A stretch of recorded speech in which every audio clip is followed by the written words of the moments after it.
السلام عليكم، ازيكم عاملين ايه؟ يا رب كلكم تكونوا في احسن صحة واحسن حال. اولا كده انا زعلانة منكم عشان مش بتتفاعلوا على الفيديوهات اللي انا بنزلها، ومش قادرة اوصف لكم الفيديوهات دي انا علشان اعملها بتعب فيها قد ايه، ومش بلاقي خالص منكم اي تفاعل. كام واحدة كده بس اللي بيتفاعلوا معايا دول انا حافظاهم بالاسم ومش هنساكوا، وهفضل فاكراكوا على طول. لما اخد درع اليوتيوب ان شاء الله هعمل بارتي جامدة قوي ونتقابل كلنا. ادعولي بقى ربنا يكتبهولي.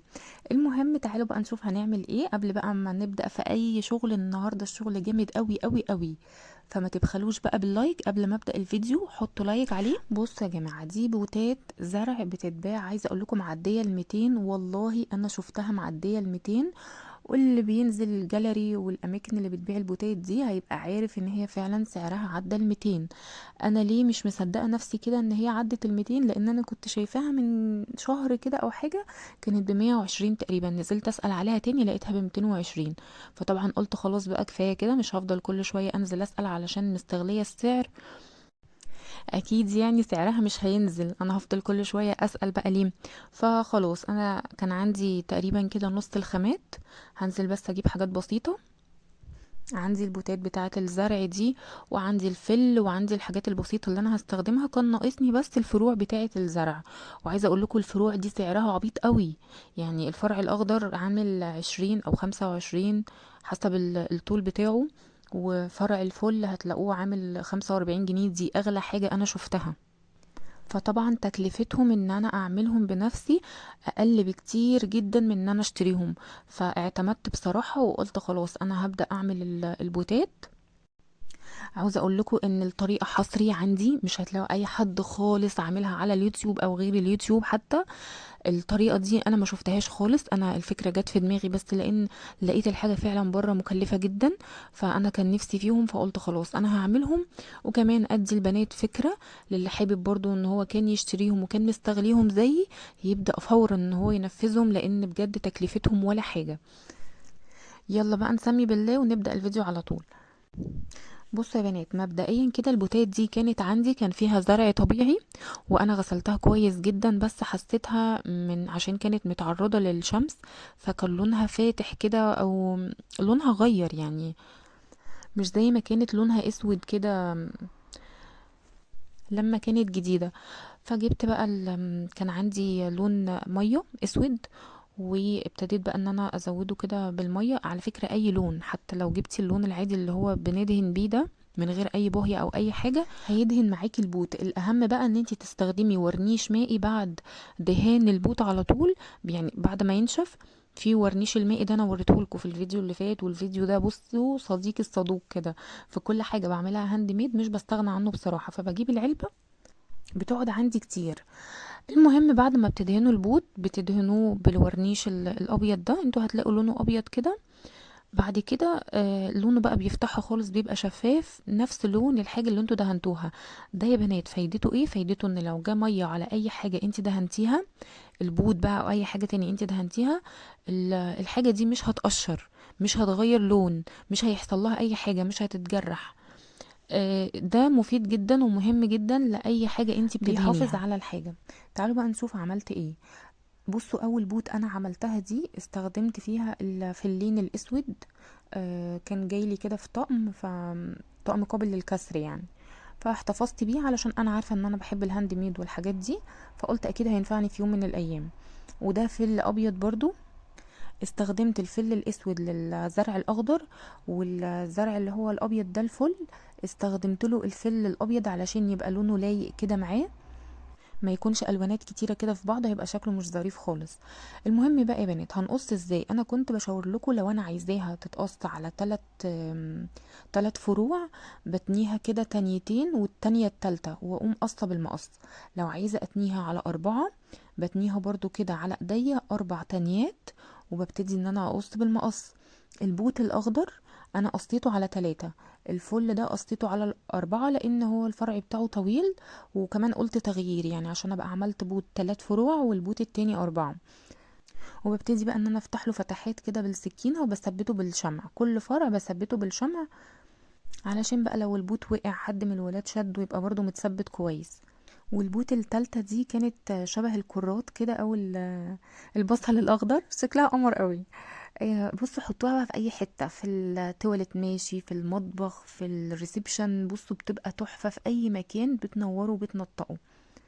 الادوات بتاعتها سهلة وبسيطة قوي. هو بس مسدس الشمع والفل اللي هنستخدمه والفرع والبوت، بس كده.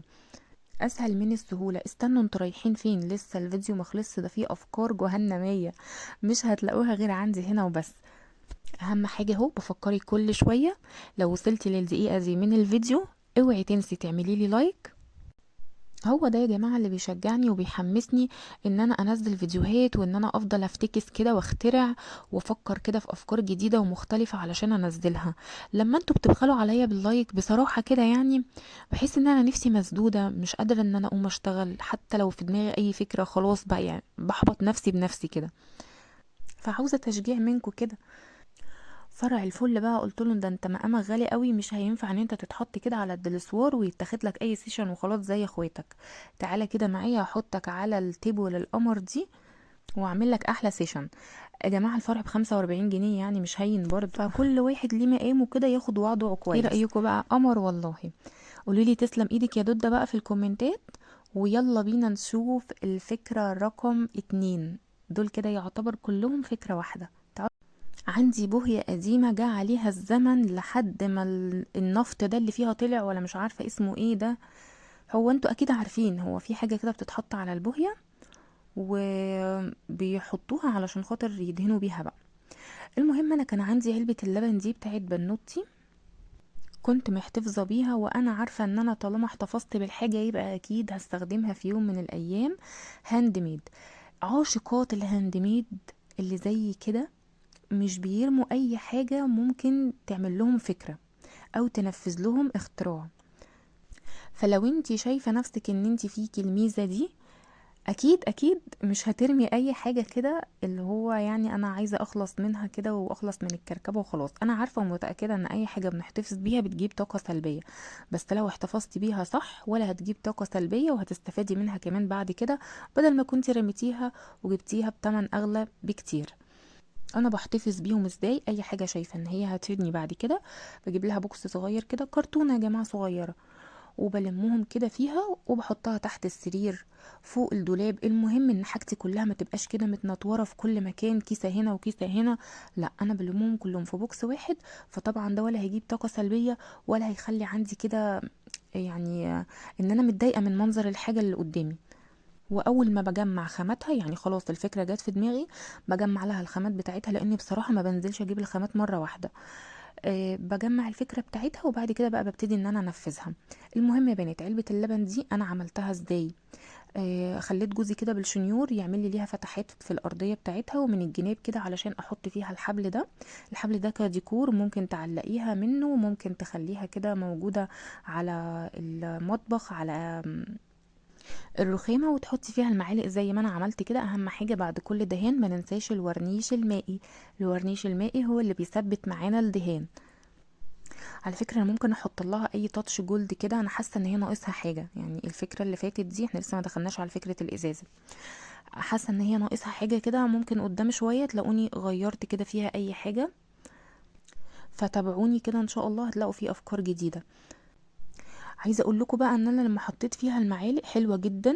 عملتها زي صفايه كده من تحت زي ما قلت لكم، عملتها بالشنيور.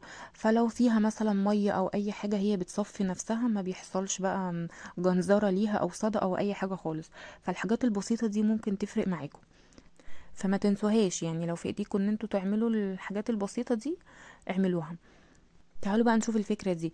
بصوا يا جماعه، دي ازازه حاجه ساقعه عاديه جدا. بعد ما شربت الحاجه الساقعه قلت لها لا انت شكلك كده مش عايزه تترمي، انا حاسه ان انا ممكن اعمل منك نجمه.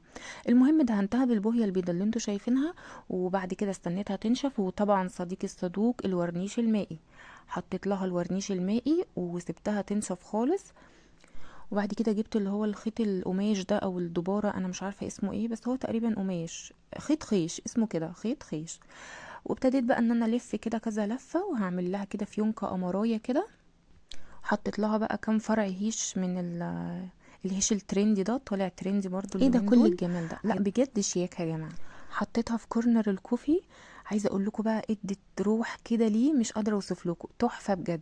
حطيها على رخامه المطبخ، في الريسبشن، في الليفينج، في اي مكان هتديله شياكه. ما تنسوش لايك وكومنت. مع السلامه.